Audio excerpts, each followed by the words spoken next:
Hello and welcome. एक बार फिर MP दर्शन में आपका बहुत बहुत स्वागत है। मैं सौरभ सब लोग कैमरामैन शेखर राजभर के साथ आज फिर आपको धर्म की एक और जगह लेकर आए हैं। ये मंदिर जबलपुर में बहुत ही प्रसिद्ध मंदिर है और राइट टाउन स्थित शास्त्री ब्रिज के बाजू में ये मंदिर पड़ता है। इसे शिव परिवार मंदिर भी कहते हैं, जानकी मंदिर भी कहते हैं और श्रद्धालु बड़ी संख्या में यहाँ आते हैं और अपना नैवेद्य और अपनी पूजा अर्चना यहाँ करते हैं। सबसे पहले हम आपको ये बताएं कि कोई भी व्यक्ति मंदिर क्यों जाता है। मंदिर इसलिए जाता है क्योंकि उसको ऐसा लगता है, ऐसा विश्वास है कि प्रभु हैं और उसके यहाँ उसके रोज़मर्रा की ज़िंदगी में जितना भी परेशानी चल रही है उसका निवारण कहीं ना कहीं वो प्रभु से मांगता है। आजकल अगर आप देखें तो 90% लोगों की प्रॉब्लम जो है वो अर्थ है, यानी कि पैसा रुपया यही सब, और 80% लोग ऐसे हैं जो बेचारे कर्ज के अंदर दबे हुए हैं, जिनके पास पैसे नहीं हैं और वो ये चाहते हैं कि प्रभु कहीं ना कहीं उनके लिए मार्ग खोलें, रास्ता खोलें।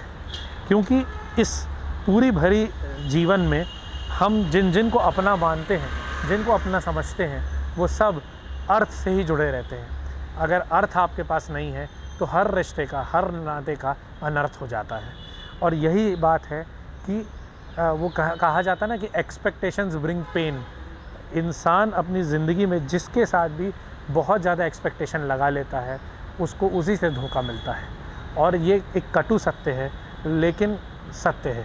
अगर आपके पास अच्छी आमदनी नहीं है, अगर आप कर्ज में डूबे हुए हैं, आपके पास कोई रास्ता अभी नहीं सूझ रहा है, तो आप चाहे कितनी भी मेहनत कर रहे हों, चाहे कितने भी सच्चे हों, चाहे कितने भी धर्म से चल रहे हों, चाहे कितना भी धर्मार्थ काम कर रहे हों, वो इस मटीरियलिस्टिक लाइफ में आपके 1% भी काम नहीं आने वाला है। इसलिए हम आज प्रभु के श्री चरणों में यही दुआ मांगने आए हैं अपने व्यूअर्स की तरफ से और हमारी तरफ से भी कि प्रभु अगर कोई सत्य मार्ग पर चल रहा है तो आप उसकी पुकार, आप उसकी इल्तिजा, आप उसकी प्रार्थना जल्दी सुनें और उसको जल्दी ही आप उसका उचित मानदेय देने की कोशिश करें। क्योंकि कई बार ऐसा होता है कि सच्चाई के रास्ते पर चलते चलते व्यक्ति इतना परेशान हो जाता है, इतनी असफलताएं उसके हाथ में लगती हैं कि वो ना चाह के भी गलत मार्ग पकड़ लेता है और पाप का भागी बनता है।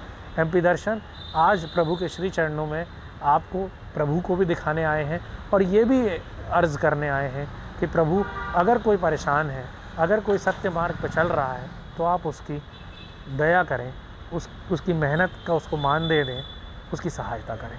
रामाय रामभद्राय रामचंद्राय वेदसे रघुनाथाय नाथाय सीताय पतये नमः। मनोजवं मारुततुल्यवेगं जितेन्द्रियं बुद्धिमतां वरिष्ठं वातात्मजं वानरयूथमुख्यं श्रीरामदूतं शरणं प्रपद्ये। अब गुरुजी आपका बहुत बहुत स्वागत है एमपी दर्शन चैनल में। सबसे पहले तो हम इस मंदिर के बारे में आपसे कुछ जानना चाहेंगे। उससे पहले आप मुझे अपना नाम बताएं। मेरा नाम कमलेश मिश्रा, आचार्य कमलेश मिश्रा है। और आचार्य जी, विगत कितने सालों से आप इस मंदिर की सेवा में लगे हैं? मैं इस मंदिर की सेवा में 5 वर्ष, ये 6वां वर्ष जो है पूर्ण होने जा रहा है जून के महीने में जी। 5 जून को 6 वर्ष जो है यहाँ मुझे पूर्ण हो जाएंगे। तब से मैं जो है भगवान की सेवा में लगा।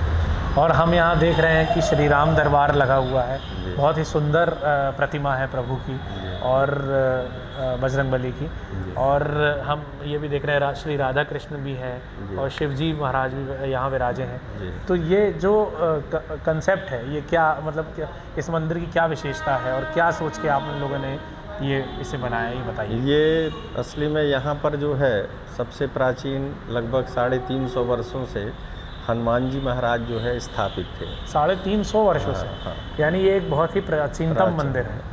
तो आप देख सकते हैं वहाँ पर जी, आइए। हनुमान जी महाराज जो है यहाँ पर विराजित थे और पीछे जो है यहाँ सब में जो है एक झुग्गी झोपड़ी टाइप की बस्ती जो है लोगों ने बसा रखी थी जी, जो काफ़ी यहाँ पर जो है गंदगी भी कर रहे थे। तो ये उसको यही नगर वो निगम के हनुमान द्वारा, जी का हाँ, स्वरूप ये है। वही हनुमान जी का स्वरूप है। जी। और इनकी विशेषता ये है कि पूरे शहर के मध्य में जो है केवल इकलौते ऐसे हनुमान जी महाराज हैं जिनके नीचे पैरों के नीचे शनि देव लेटे हुए हैं। अच्छा। हाँ, या तो अपने जबलपुर में हम चाहेंगे कि हमारे खारी- कैमरा पर्सन इसको फोकस करें, दिखाइए। ये शनि देव जी जो है हनुमान जी महाराज के चरणों के नीचे दबे हुए, ये पूरे शहर में इकलौता एक ऐसा स्थान या प्रतिमा है जी। है ना। और दूसरी प्रतिमा जो है ये अपने खारी घाट वाले जो हनुमान जी हैं जी जी। वहाँ पर है। अच्छा है ना। तो ये शहर के मध्य में यही एक ऐसे जो है दुर्लभ शनि मर्दन हनुमान जी इनको कहते हैं। शनि देव का मर्दन करके जो है और अपने चरणों के नीचे दबा रखा है हनुमान जी महाराज ने। और यहाँ पर जो है तो इन्हीं का जो है यहाँ कुछ लोगों ने जब अवैध रूप से निर्माण कर लिया था तो उनको नगर निगम एवं जो मंदिर का ट्रस्ट है उनके माध्यम से सबको हटा करके और यहाँ फिर से जब जीर्णोद्धार हुआ तो हनुमान जी महाराज यथावत जैसे पहले बैठे थे वैसे आज भी वो उनको किसी प्रकार से छेड़ा नहीं गया, वो अपने स्थान पर ही है। इसलिए ये जो स्थान है ये गर्भगृह टाइप का जो बन गया है। बाकी का मंदिर पर सब जो है ऊंचाई पर है जी। पर इनको हिलाना डुलाना नहीं था, इसलिए जो है यहाँ पर। और यहाँ और भी जो विशेषता है, पहले के लोगों ने 6 वर्ष पूर्व जो है शनि देव को किसी ने देखा नहीं था। अच्छा। ये जो आप निर्माण देख रहे हैं जो हुआ है जी, तो ये वाला भी फर्श जो है उसका लेवल यहाँ से था। अच्छा। पर जब चोला जो है सिंदूर बहुत सारा चढ़ गया था तो उनका जब चोला उतारा गया तो 41 किलो करीब जो है इनके उससे चोला सिंदूर निकला। 41 किलो? 41 किलो है ना।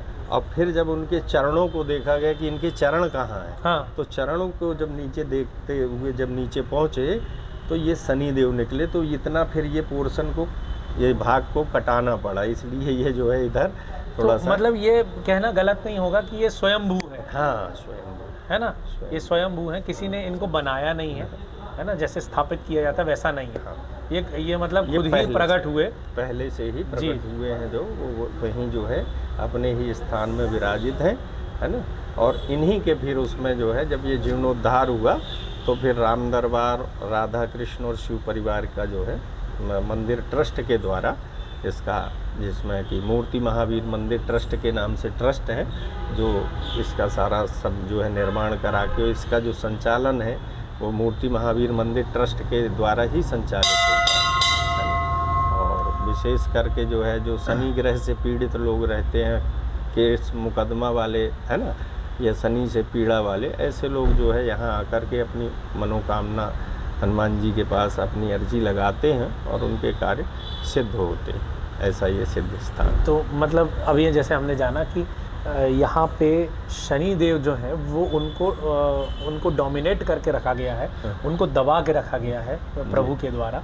तो जो कोई भी भक्त हमारे इस चैनल को देख रहे हैं वो अगर उनको शनि से रिलेटेड कोई प्रॉब्लम चल रही है, शनि की ढैया चल रही है, दशा चल रही है, तो वो यहाँ पे आके प्रभु के दर्शन कर सकते हैं और उनकी सेवा करके अपना लाभ पा सकते हैं। अब हम यहाँ देख रहे हैं श्री राधा कृष्ण जी भी हैं। अच्छा, ये जो मूर्ति है ये पूरी मार्बल की है क्या? जी, इसको जो है ये विशेष जो मार्बल कहलाता मकराना है ना, उस मार्बल से जो है भगवान का ये जो है मूर्तियाँ गढ़ी गई हैं जी। और उसमें जो है और ये प्राण प्रतिष्ठित जो है। और विशेषता इसकी ये है कि ये कदम्ब का वृक्ष लगा है। अच्छा, है ना, उसके नीचे राधा, हाँ जी। तो ये कदम्ब का बाहर से उसकी पत्तियां वगैरह दिखती हैं जी, तो वो कि राधा कृष्ण जी जो है कदम्ब के वृक्ष के नीचे उनको को स्थापित किया गया है। अच्छा, ये सब ध्यान में रखते हुए तो यहाँ पर जो है ना इस प्रकार से। और मैं ये भी जानना चाहता हूँ कि जैसे जन्माष्टमी होती है, हाँ। रामनवमी होती है, जी। तब तो यहाँ खासा भीड़ आती है। अरे बहुत जो है श्रद्धालु भक्त जो है कार्यक्रम आयोजन भी जो है, क्योंकि आपने पूरा ही सनातन परिवार यहाँ जो है समेट के रखा है। तो जैसे बजरंगबली की का जयंती होती है, जी। तो है ना, वहाँ पे उस समय भीड़ आती होगी। हनुमान जन्मोत्सव हनुमान जन्मोत्सव में जी, भी जी। आती होगी, अखंड जो रामनवमी में यहाँ आती है, होगी। अखंड मानस पाठ चलता है हनुमान चालीसा के, तो निरंतर जो है नित्य एक पाठ तो सामूहिक शाम को होता ही है आरती के पश्चात, और विशेषकर शनिवार के दिन जो है 3 पाठ, मतलब जितनी भी संख्या रहती है 100-150 लोग, जो भी बच्चे भी यहाँ के हॉस्टलों के आते हैं, तो 3 आवृत्ति में पाठ कराए जाते हैं। वो लगभग जो है 108 के ऊपर प्रति शनिवार को। क्या बात है ना। और उसके बाद जो है खिचड़ी प्रसाद का किसी यजमान के द्वारा जो है भगवान को अर्पित होता है वो, तो उसका वितरण भी किया जाता है। ठीक। और इसके बाद शिवजी महाराज है, विराज हैं। जी जी। ये मंदिर मतलब सबसे बाद में बनाया गया है, ऐसा है? जी। हाँ। ये जो है राम दरबार राधा कृष्ण और शिव परिवार जी, ये बाद में जो है अभी से 6 वर्ष पूर्व ही जो है इनका प्राण प्रतिष्ठा और स्थापना हुई है। उसके पहले मात्र केवल हनुमान जी महाराज जी थे। और हमको ये भी बताया गया कि यहाँ पे पूजा अनुष्ठान, काल सर्प योग की पूजा और ये सब भी यहाँ से कराई जाती है। काल सर्प, पितृदोष इत्यादि जो भी शादी विवाह में बाधा, संतान बाधा, वो सारे अनुष्ठान पूजन यहाँ संपन्न कराए जाते हैं। हम आपको इस मंदिर का एड्रेस भी बता देते हैं। गुरुजी, क्या ये जो आपका जो एड्रेस है, ये नेपियर टाउन लगता है? जी, नेपियर टाउन जबलपुर में। पुराना हनुमान मंदिर शंकर औषधालय के बगल में, राजकुमारी बाई अनाथालय के पहले, राइट टाउन जबलपुर। हम इसलिए भी बता रहे हैं कि आप यहाँ बड़ी संख्या में आके गुरुजी से अपने जो भी आपका प्रॉब्लम चल रही है उसका निवारण भी करा सकते हैं। और सारे वैदिक रीति से यहाँ पे पूजा अर्चना ये सब भी होती है, पाठ भी किए जाते हैं। अच्छा, जो जैसे कुछ लोग बीमार होते हैं, कुछ बाधा होती है, तो वो सब भी यहाँ पे सारी जो है कुंडली से या ग्रहों से समस्या जो भी रहती है ना, ग्रहों के अनुसार जो भी समस्या हो, चाहे रोग व्याधि हो, कष्ट पीड़ा हो, केस मुकदमा हो, विवाह बाधा हो, संतान बाधा हो, उनसे सबसे संबंधित जो है जो भी पूजन अनुष्ठान है वो यहाँ किए जाते हैं। मंदिर प्रांगण में ये इतना बड़ा हमको ये भी देखने को मिल रहा है यहाँ पे कुआं। ये तो प्राचीन, ये काफ़ी गहरा दिख रहा है मुझे। जी, ये कुआं जो है जी, कहते हैं ये बहुत प्राचीन कुआं है, और इसी कुआं के पानी से ही शास्त्री ब्रिज पुल का निर्माण हुआ है। अच्छा, हाँ, ओके। ये वो कुआं है जिससे पूरा शास्त्री ब्रिज का जो निर्माण हुआ है, तो जो भी पानी लगा है वो इस कुएं का पानी से ही ये पूरा निर्माण हुआ था।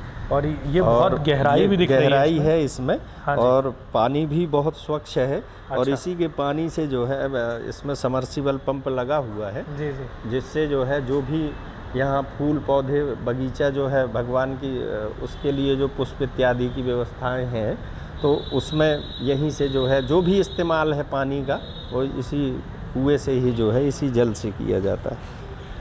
वही हम देख रहे हैं कि काफ़ी प्राचीन कुआं है, ये काफ़ी बड़ा कुआं है। जी, बढ़िया। तो हम यही जानना चाह रहे थे यहाँ पे कि इस मंदिर के ओपन और क्लोज़ की टाइमिंग क्या है? मंदिर का टाइमिंग ये कि 6 बजे सुबह यहाँ ओपन हो जाता है मंदिर, और 12 बजे तक सुबह अभी दोपहर में रहेगा, और इसके बाद 5 बजे शाम को फिर पट खुलेंगे, और रात्रि में 9 बजे पट बंद हो जाते हैं। बहुत बहुत धन्यवाद गुरुजी, आपने जो हमें ये इन्फॉर्मेशन दी इसके बारे में। और हम चाहेंगे कि एमपी दर्शन और हमसे जुड़े हुए जितने भी लोग हैं ज़्यादा से ज़्यादा इस संख्या में आए और इस मंदिर से अपना में भक्ति करें, अपना लाभ पाएँ, और जो भी उनकी प्रॉब्लम्स हैं, बाधा हैं, कुंडली को से रिलेटेड, बीमारी से रिलेटेड, वो सब गुरुजी से डिस्कस करें और लाभ पाएँ। धन्यवाद गुरुजी। और इस तरफ भी है अगर गुरुजी, ये जो दिख रही है शिला, ये क्या है, और इस पेड़ के बारे में कुछ बताइए आप। ये तो वृक्ष जो है बहुत ही प्राचीन हो चुका है ये भी जी। और कहते हैं कि जब वृक्ष के 100-150 वर्ष की आयु जिसकी हो जाती है जी। तो उसमें वो दाढ़ी और लट टाइप की जो निकलती हैं, जो उसमें निकली हुई हैं। अच्छा, है ना? तो ये बहुत प्राचीन वृक्ष तो ये है। 150 साल पुराना पेड़ है। हाँ, 150 वर्षों से जो है अधिक ही है, कम नहीं है। अच्छा अच्छा। और ये जो है ये देवी का पहले यहाँ स्थान हुआ करता था। जी। तो उसका ये बाना है। जब उस समय कहते हैं उसमें ये लोहे वगैरह के ये जो बाना ये दिख रहा है, हाँ हम इसकी बात कर रहे हैं, गुरुजी इसके बारे में बता रहे हैं। हाँ, ये जो है वो पत्थर में जो है बाना बना हुआ है जी। और ये चक्र जो है, जब भी बाना जिस समय पे लगाया जाता है जी। तो ये जो गोल चक्र है वो अपनी मस्तक की हाइट पे यहाँ पर होता है ना। तो ये इतना प्राचीन लगा हुआ है कि अब यहाँ सब फिलिंग होते होते जो है इसकी हाइट, तो ये बहुत बड़ा पत्थर है। अच्छा। जेसीबी मशीन से निर्माण के समय उखाड़ने का प्रयास किया गया था, लेकिन ये उखड़ा नहीं है, हिला भी नहीं। अरे बाप रे। तो इसलिए फिर उसको वहीं पे जो है वो करके ये चबूतरे का निर्माण हुआ है ना। और एक पत्थर और है यहाँ पर, प्राचीन लिपि है, वो क्या भाषा इसमें लिखी है तो ये कोई नहीं जान पाया, पर ये बहुत समय से ये भी प्राचीन ही ये है। जो पत्थर है हम चाहेंगे हाँ, कि आप इसमें फोकस करें इसको। ये जो पत्थर है, हाँ, ये इसमें बड़ी ही प्राचीनतम लिपि लिखी हुई है। हाँ। लेकिन ये संस्कृत है गुरुजी, क्या है ये? नहीं, ये संस्कृत भाषा तो नहीं, क्योंकि हमने 2-4 बार काफ़ी प्रयास किया है जी। पर ये कोई और ही अन्य भाषा है इसमें जो है लिखी हुई है। पर ये पुराना कोई शिला उस टाइप का हाँ, जैसे देवनागरी या हाँ, कुछ और हाँ, जैसे हाँ। होती थी। हाँ, वैसे ही खरोष्ठी होगी है। ब्राह्मी या वैसी कोई लिपि है। जी। तो उसको अभी तक किसी यहाँ पर तो अभी वैसा कोई पढ़ने वाला नहीं समझ में आया जो उसको पढ़ सके। जी। तो इस प्रकार से, और यहाँ पर जो है ये हमने नवग्रहों की औषधियाँ लगा रखी हैं। अच्छा। हाँ, इसकी पीपल की एक परिक्रमा करने से जी। नवग्रहों की परिक्रमा हो जाती है। नवग्रहों के जो मूल औषधि हैं उसको हमने यहाँ पर स्थापित किया है, लगा रखा मतलब है। अगर आप राहु के इसकी लिए दूर्वा, परिक्रमा करते हाँ, हैं हाँ, तो हम नव ग्रहों की परिक्रमा कर रहे हैं। हो जाती है। अच्छा। ऐसा है ना। ये बृहस्पति और विष्णु के लिए है ना, और ये बुध ग्रह के लिए चिरचिरा है ना, और ये सूर्य के लिए। तो गुरुजी हम ये पूछना चाहेंगे कि है। जैसे ग्रहों से रिलेटेड लोगों को जो प्रॉब्लम्स होती हैं, जी। जो परेशानियां होती हैं, जी। क्या इस परिक्रमा से वो कुछ हद तक हल हो सकती हैं? बिल्कुल निश्चित रूप से उसमें जो है उन ग्रहों का प्रभाव इसकी परिक्रमा करने से जी कम हो जाता है। कम हो जाता है, बिल्कुल। मतलब उनका जो दुष्प्रभाव है वो कम हो सकता है। दुष्प्रभाव कम हो जाता है। ये बहुत बड़ी जानकारी है और हम चाहेंगे कि जिन लोगों को ग्रहों से रिलेटेड परेशानी है वो इस मंदिर में आए और इसकी परिक्रमा लगाएं। मतलब अगर डेली कोई आए और डेली इसकी बिल्कुल, परिक्रमा बिल्कुल। लगाए। बहुत से लोग आते हैं जिनको जो समस्या रहती है, राहु केतु शनि वगैरह, जी। तो ये सब औषधियाँ जो है चारों तरफ लगाई हुए हैं। एक परिक्रमा करने से वो नवग्रह परिक्रमा बस एक परिक्रमा रोज करनी है। बिल्कुल एक परिक्रमा रोज करिए और आपको इसका फल ज़रूर मिलेगा। हम इस समय मंदिर के में प्रतिदिन आने वाली एक श्रद्धालु के साथ खड़े हुए हैं। आंटी, सबसे पहले बहुत बहुत स्वागत आपका। क्या नाम है आपका? मेरा श्रीमती राधा दुबे और मैं अभी ग्वारीघाट में रहती हूँ, लेकिन मेरा आना यहाँ अक्सर होता रहता है। जी। और यहाँ रेलवे क्वार्टर है, वहाँ हम लोग रहते थे बचपन से। 6 क्लास से हमारा डेली इधर से जाना होता था और ये मंदिर छोटा सा बना था। हाँ। यहाँ वही झोपड़पट्टी वाले लोग रहते थे, तो बस हम लोग माथा टेक के, बचपना था, माथा टेक के निकल जाते थे। हनुमान मंदिर है तो ये शनि देव तो दिखते ही नहीं थे, सिर्फ मंदिर की प्रतिमा दिखती थी। 6वीं 7वीं मतलब 11वीं तक ओल्ड वाले हैं हम लोग, 11वीं तो MLB स्कूल में पढ़े हैं, तो यहाँ से डेली हम लोग का निकलना, बस झोपड़पट्टी रहती तो थी। मतलब आंटी आपने इस पूरे मंदिर का जीर्णोद्धार होते हुए देखा है? हाँ, ये पूरा है हम ना? लोगों ने देखे। आप इसकी साक्षी रही हैं। और हमको बड़ी खुशी हुई कि बताओ इतनी अच्छी जगह में झोपड़पट्टी वाले रहते थे और इतना सुंदर मंदिर बना जी। कि अब मतलब हम लोगों को आना ही है, कहीं भी जाएंगे लेकिन ये मंदिर में आना ही है कार्यक्रम।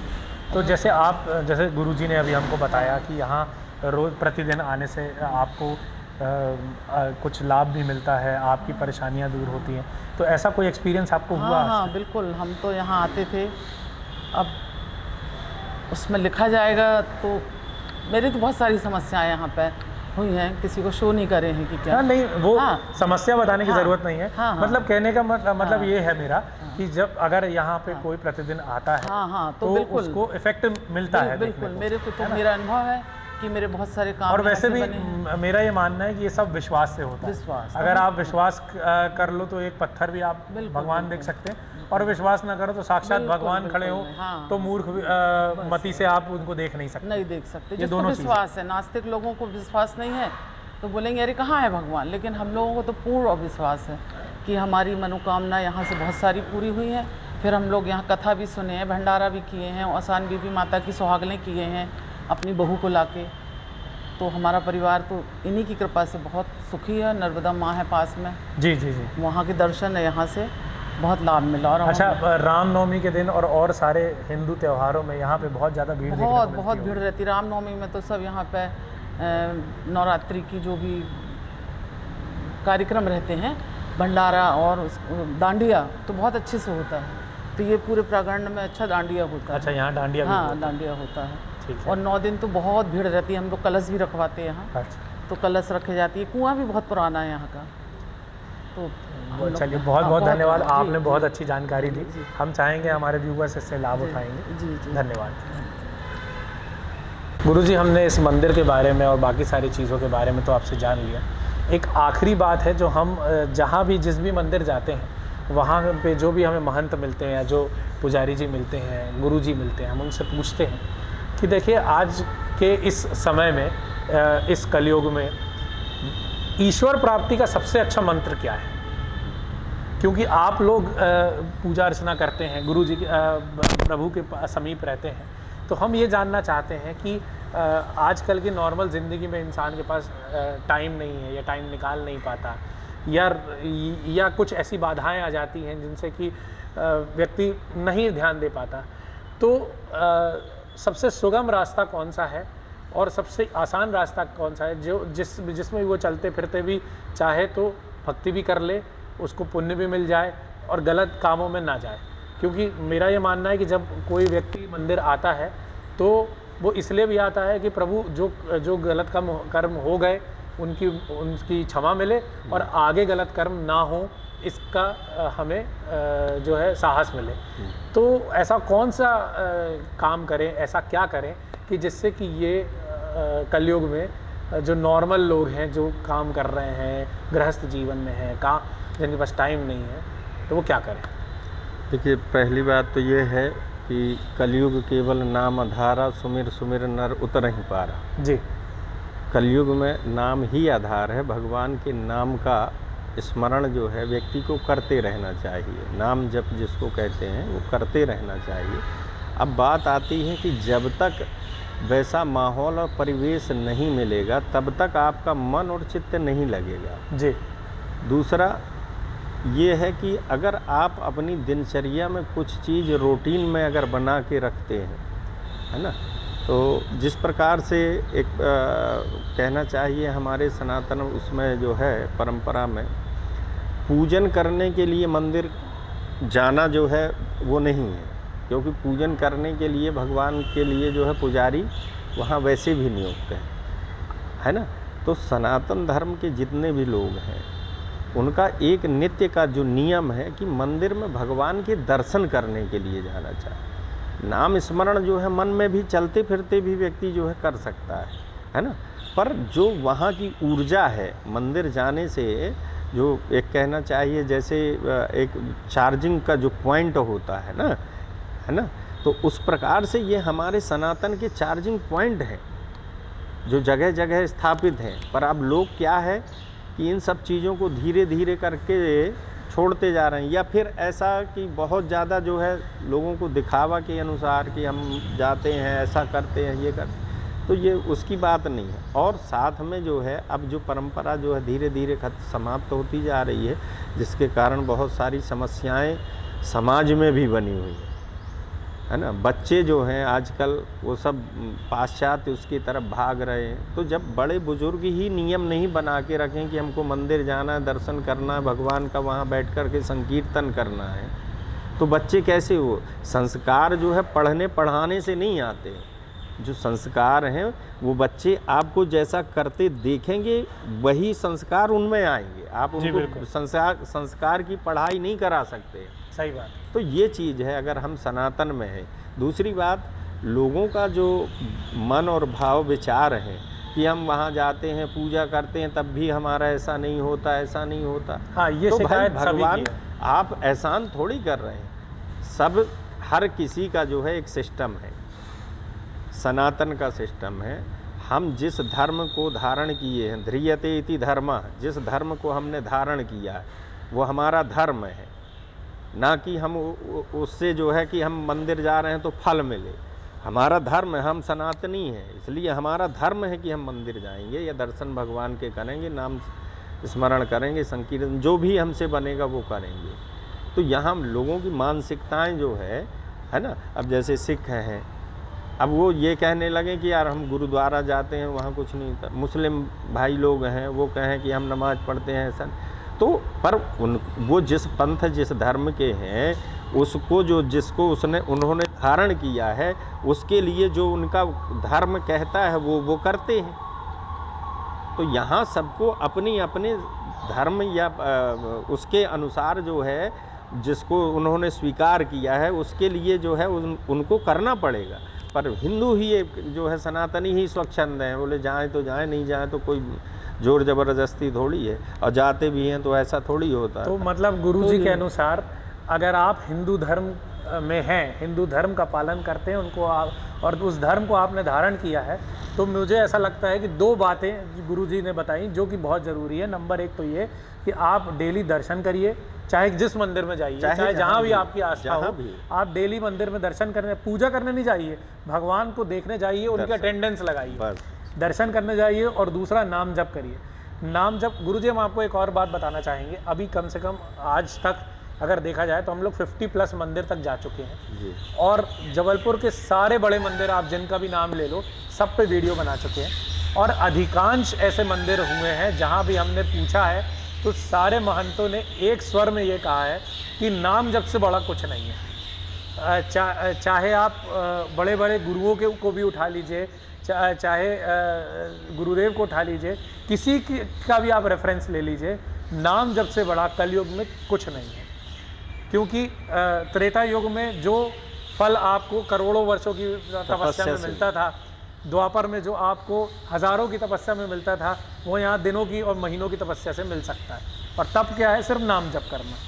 अगर आप राधा जी को मानते हैं तो राधा राधा राधा करिए, राम जी को मानते हैं तो राम राम करिए, कृष्ण जी को मानते हैं तो राधा कृष्ण करिए, जो करिए, लेकिन एक नाम होना चाहिए। बिल्कुल। और एक नाम का जाप निरंतर श्वास के साथ चलते रहना चाहिए।